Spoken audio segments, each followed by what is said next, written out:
Hello everyone, welcome to learn Subrata. আমরা হিসাব বিজ্ঞানের দ্বিতীয় অধ্যায়টা হিসাবের বইয়ের প্রথম অংশ আগের ভিডিও দেখেছি। সেখানে জাবেদা দেখেছি, খতিয়ান দেখেছি, নগদান দেখেছি। আজকে আমরা দেখব খতিয়ানের বাকি অংশ। আমরা দেখব কীভাবে বাট্টার অঙ্ক করতে হয়, কীভাবে ভ্যাটের অঙ্ক করতে হয়। তার মানে আজকে আমাদের ক্যালকুলেশনটা বেশি আছে। আমরা শুরু করি খতিয়ান দিয়ে। কোনটি হিসাবের লিপিবদ্ধ কোনো সঠিক ক্রম আগে বিশ্লেষণ করি, তারপর জাবেদাভুক্ত করি, তারপরে স্থানান্তরকরণ করি, তাই না? Number D. নাম্বার 2, লিপিবদ্ধ করার দৃষ্টিকোণ থেকে কিসের বেসিসে কি লিপিবদ্ধ করা যায়? জাবেদার উপর বেস করে তো খতিয়ান লিপিবদ্ধকরণ করি, তাই না? তার মানে খতিয়ান লিপিবদ্ধকরণ করির উদ্দেশ্য হচ্ছে উৎস হচ্ছে জাবেদা থেকে নেওয়া। দ্যাটস ওয়াই সি নাম্বার হচ্ছে আনসার। আজকে আমরা অনেক ম্যাথ পাবো। একটা খতিয়ান কি? একটা খতিয়ান হচ্ছে একটা প্রতিষ্ঠান কর্তৃক সুরক্ষিত সকল হিসাবে সংগ্রহশালা। গ্রাহকগণের ব্যক্তিগত হিসাব। দেখেন দুইটা পয়েন্ট এখানে বলা আছে, খুব ভালো করে আমরা দেখব। একটা হচ্ছে গ্রাহক, একটা হচ্ছে সরবরাহকারী। সরবরাহকারী মানে কি? যার কাছ থেকে আমি পণ্য কিনি, তার মানে ক্রয় খতিয়ান। গ্রাহক মানে যার কাছে এই পণ্য বিক্রি করি, আমার কাস্টমার, তার মানে বিক্রয় খতিয়ান। ক্রয় বই থেকে সাবসিডি লেজারে আমরা পোস্টিং করি ডেইলি বেসিসে, এটা আমরা জানি। আমরা প্রতিদিনের হিসাব প্রতিদিন নিয়ে থাকি। খতিয়ান কোন কাজটা করে? খতিয়ান কি করে? নাম্বার 2, এটা আপনার জন্যই থাকুক, এত সহজ প্রশ্ন আমি আর না বলি। আচ্ছা, কোনটির জন্য কোনো খতিয়ান তৈরি করি না?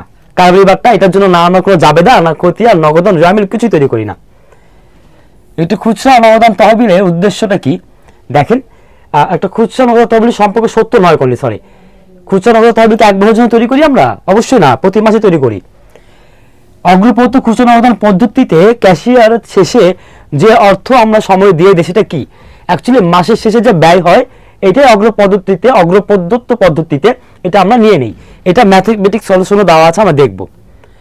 রাশিয়ার প্রশ্ন বলেছে সিডি ক্যারিড ডাউন।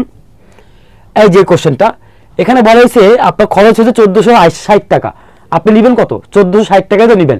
এটা হলো কোশ্চেন অ্যান্সার, 1460 এ নাম্বার। নগদান বই সবসময় ডেবিট জেল ফলো করে।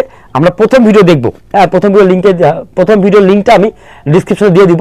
আপনারা অবশ্যই প্রথম ভিডিও দেখবেন এই অধ্যায়টার উপরে। সেখানে দেখলে আপনারা ফুল ডিটেল পেয়ে যাবেন আপনারা। দেনাদার থেকে প্রাপ্তির সময় যদি এখন দ্রুত টাকা চাই, দেনাদার আমাদের টাকা দিচ্ছে না, তখন আমরা বলবো তোমরা আমাদের টাকাটা দ্রুত দিয়ে দাও, আমি তোমাকে কিছু ডিসকাউন্ট দিচ্ছি। এই যে বার্তাটা, এটাকে নগদ বার্তা বলছি আমরা। এবং যদি আমরা দিই বার্তা, তাহলে হয়ে গেল প্রদত্ত বার্তা, নাম্বার বি। এখান থেকে অঙ্ক শুরু। একটি ব্যবসায় প্রতিষ্ঠান 2/10 30 শর্তে কিছু ম্যাথ দিয়েছে আর কি। তাহলে আমরা করি 6000 টাকা আমরা পণ্য ক্রয় করেছি, 1000 টাকার পণ্য তার মধ্যে ফেরতও চলে আসছে, ঠিক আছে? তাহলে 6000 টাকার পণ্য ক্রয় করেছি, 1000 ফেরত আসছে, 1000 বিয়োগ করে দিব আমরা, থাকলো 5000 টাকার পণ্য। এই 5000 টাকার পণ্য 2/10 30 মানে কি? আমাকে 30 দিনের মধ্যে অবশ্যই পরিশোধ করতে হবে। 10 দিনে পরিশোধ করে 2% বাট্টা পাবো। আমি কি পরিশোধ করেছি 10 দিনের মধ্যে? সময়ের মধ্যে পরিশোধ করা হয়, তাহলে আপনি 2% বাট্টা পাবেন। 1% বাট্টা মানে 50 টাকা, 2% বাট্টা মানে 100 টাকা। 100 টাকা বাট্টা পাবো আমরা।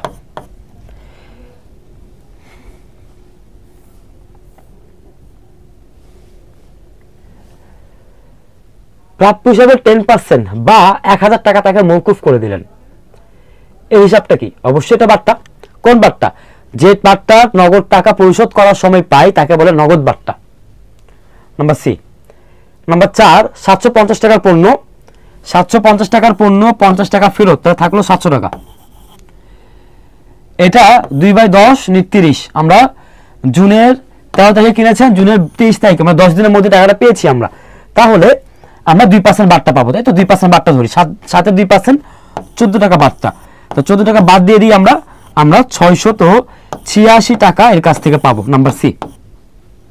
এই একই কোশ্চেন রিপিট আসছে, ধাবির 11-12 প্রশ্ন, মনে রাখেন অঙ্কটা। আচ্ছা, এই যে কোশ্চেনটা দেওয়া আছে এখানে আমাদের কোনো কিছু তথ্য দেওয়া নেই। এটা আমাদের ফিনান্সের এফেক্টিভ ইন্টারেস্ট রেট যে অঙ্কটা করি, সেই ফিনান্সের এফেক্টিভ ইন্টারেস্ট রেটের অঙ্কের মতো করে আমরা এটা করতে পারবো। যেমন উপরে লিখবো রেট, নিচে হচ্ছে 100 minus rate, then 360 divided by total সময় হলো আমার কাছে 30 দিন, এবং 30 দিনের মধ্যে আপনাকে 10 দিনের মধ্যে দিলে আপনি বাট্টা পাবেন। এ হলো 10 দিন মাল্টিপ্লাইড বাই 100।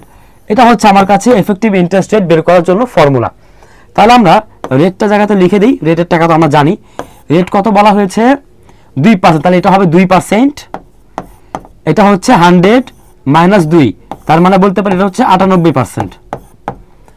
অঙ্কে আসি, যদি আমরা লিখি 2 divided by 98% into 360 divided by 20 into 100, এখানে কত আসতেছে 18। মেন্টালি সলভ করবো, এখানে হচ্ছে 18, এখানে 1/2 যদি আমরা করি তাহলে আমরা পাচ্ছি এখানে অন অ্যারাউন্ড 59, যেটাকে যদি আমরা 50 ধরি তার মানে আমরা বলতে পারতেছি যে এখানে আমাদের একটা অ্যামাউন্ট আসবে যেটা কিনা আমাদের এই 50 এটা দ্বারা কেটে দিই তাহলে হচ্ছে 2 অ্যারাউন্ড 36 দশমিক সামথিং একটা অ্যান্সার আসবে। যেহেতু ক্যালকুলেটর নেই, একদম এক্স্যাক্ট ফিগার আমার পক্ষে বের করা কঠিন, তাহলে 36 এর পাশাপাশি পয়েন্ট আমার 36.73 হচ্ছে অ্যান্সার। ওকে,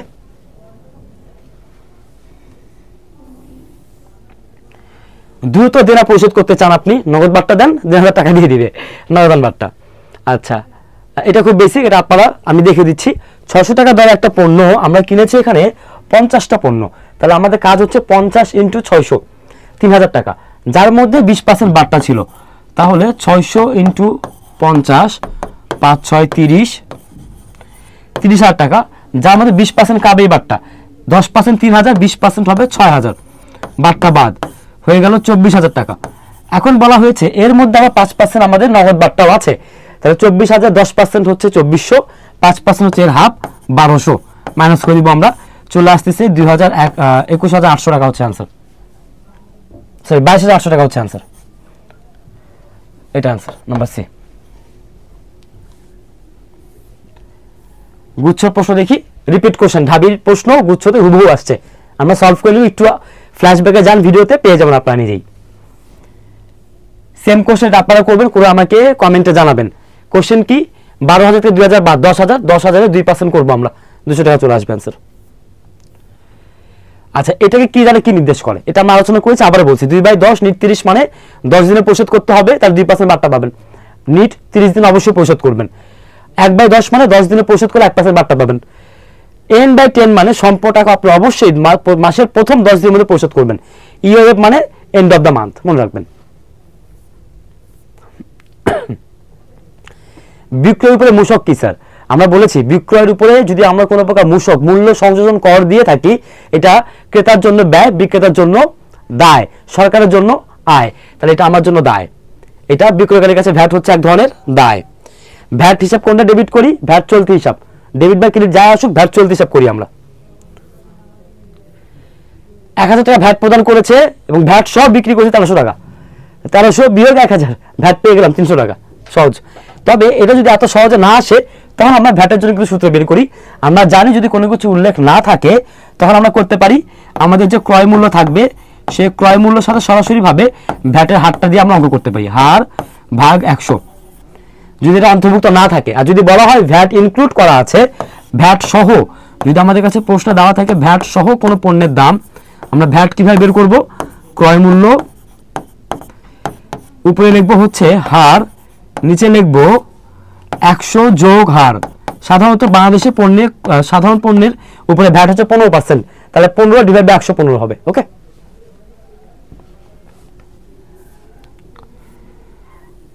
কে নিজের জন্য ভ্যাট সংগ্রহ করে? এটা আপনার কোশ্চেন আনসার দিবেন, অপশন কমেন্টে দিয়ে দিবেন। কমিশন চার্জ করা পরবর্তী মুনাফা 10% হারে কমিশন দিতে হয়। নিট মুনাফা 20,000, 20,000 উপরে কমিশন দিবেন। কেন? এখানে বলা হয়েছে যে পরবর্তী মুনাফার উপরে 20%, মানে কমিশন মুনাফার পরে 20%, তাহলে 20,000 10% হচ্ছে 2,000 টাকা। ওকে, দ্যাটস ইট। আমরা দুইটা ক্লাসের মধ্যে সকল প্রকারের টপিক আলোচনা করেছি, আমরা শেষ করার ট্রাই করেছি, বোঝার ট্রাই করেছি, আসলে আপনারা বুঝতে পেরেছেন। তারপর যদি কোনো সমস্যা থাকে আমাকে কমেন্ট সেকশনে জানাবেন। ডিসক্রিপশনে দেওয়া একটা লিঙ্ক অনুযায়ী ফেসবুক গ্রুপ পেয়ে যাবেন, সেখানে আপনারা যে কোনো ধরনের প্রশ্ন, যে কোনো বইয়ের প্রশ্ন ছবি তুলে পোস্ট করুন, আমি আপনাদেরকে সলভ দিয়ে দিব। যদি কোনো পেইড কোনো হেল্প লাগে, আমার প্লে লিস্টে পেইড সেকশন দেখে নেবেন, ওখানে আমি পেইড ব্যাচের কিছু ক্লাসের ভিডিও দিয়ে দিয়েছি, আপনারা দেখে নেবেন। আসলে সবাই ভালো থাকবেন, কোনো হেল্প লাগলে আমাকে ইমেইলে জানাবেন। আপনাদের সবাইকে অসংখ্য ধন্যবাদ, সুস্থ থাকবেন সবাইকে। ক্লাসটি ভালো লাগলে লাইক, শেয়ার অ্যান্ড সাবস্ক্রাইব করবেন। ধন্যবাদ সবাইকে।